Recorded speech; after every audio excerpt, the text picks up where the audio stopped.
Our houses are usually the one place we can call home and feel isolated from the outside world, at least until someone or something from the outside world enters without consent. I've taken 3 very long, supposedly true horror stories that I've either found on the internet or were shared to me, and condensed the stories to fit a nicer length video. But before we get started, if you're a fan of the strange, dark and mysterious delivered in story format, I would highly consider you subscribing and smashing that like button. But yeah, let's begin.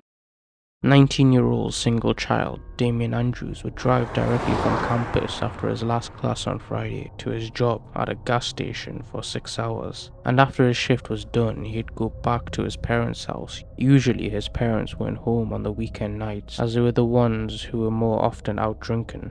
Damien pulled into the empty driveway, and as expected, everything was dark in the house. He needed to put his bike that was still in his truck back into the shed in the backyard, so he removed the bike from the trunk of his truck and he rode it down the pavement past the fence onto the shed, where he shut the shed door. He noticed the bathroom light upstairs and the house was now on. He didn't remember noticing the bathroom light being on when he passed the side of the house, so he assumed that maybe one of his parents stayed home for the night. Damien entered the house through the back door, and as he opened his mouth ready to call for his parents, something deep down told him not to.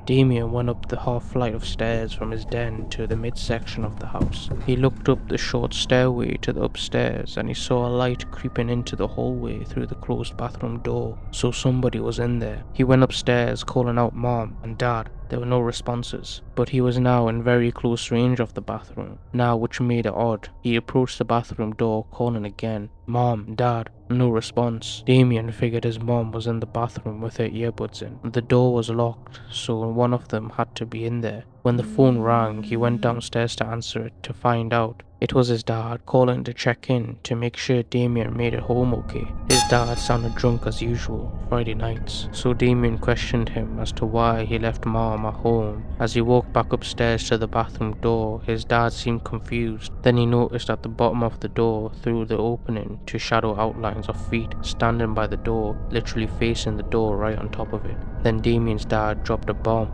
and told him that his mother was right beside him at the table. He did the only logical thing he could, which is he ran outside, hung up on his dad and called the police. When Damien looked up to the bathroom window, he saw the light turn off. 10 minutes of hiding in the bushes later, he heard the police out front, who in the end found nobody in the house. The protagonist's name was not given in the story, so I'll refer him as Ted. Ted was a 16-year-old and he lived with his dad and brother at the isolated farmhouse. The house was relatively small with a first floor and a basement. However, it was a huge amount of property with a barn and trees in all directions, providing optimal privacy. There was a long driveway that extended from the side road to the property, which was what Ted was riding down at the moment returning from his friend's house. On his bike, Ted rode into the barn where the family keeps all the bikes and then headed for the front door of the house. However, on his way he noticed the basement doors were wide open.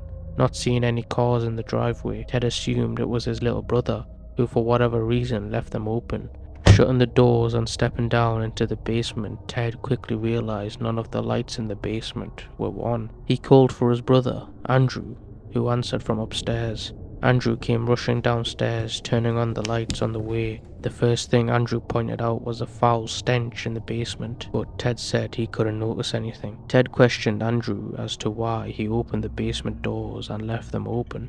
His response was, "I didn't." Ted continuously accused him of either lying or forgetting, but Andrew swore he hadn't been in the basement all night. The disturbing thought that it was left unlocked and somebody entered. The house came up and the two subsequently turned the basement practically upside down looking for anyone turning up. Nothing. Andrew said he had been living in the room all night and hadn't heard anything. Plus he would have noticed if somebody had come upstairs, so Ted felt at ease knowing nobody was in the house. He sat down on the basement couch and started watching TV. That's when he noticed the couch felt kind of weird, less soft than usual. He got up and lifted one of the cushions and screamed. Ted ran upstairs, running into Andrew halfway up, shoving him the rest of the way, and locking the basement door behind him. When Ted could finally get some words out, he told Andrew he found a dead body stuffed below the cushions of the basement couch. The body was later determined to be one of their closest neighbours, George, whose wife had gone missing a few days prior. As far as Ted and his family knew at the time of posting this story, the culprit was never found. Edward Gallo was 24 years old and was living alone in his newly bought home in a rural Virginia area where he would frequently have his girlfriend Sarah stay over on the weekends. One Friday night, after going a whole day without speaking to her, he decided to call her and invite her over. She didn't answer, so he left a voicemail. It was odd for her not to respond to his calls or text, so he was starting to get worried that maybe she was losing interest after calling repeatedly with no response, and heard one of the doors closing from downstairs. He breathed a sigh of relief knowing that she had come over. After all, Eddie texted her saying come upstairs. After a few seconds of tinks and thuds sounds coming from downstairs, she finally started walking upstairs. She was walking up really slowly, though as if she was taking 2 steps per stair. Finally, Ed had called out her name and the steps stopped. Then Ed's phone began to vibrate, and when he took it out of his pocket, the name on the caller ID was Sarah. He picked it up immediately. Sarah apologized for not being able to get back to him, but he interrupted her and asked her what she's doing on the stairs. There was a long silence, and then she finally said what Eddie asked again. This time, Sarah informed him that she was still in a car on her way home from work.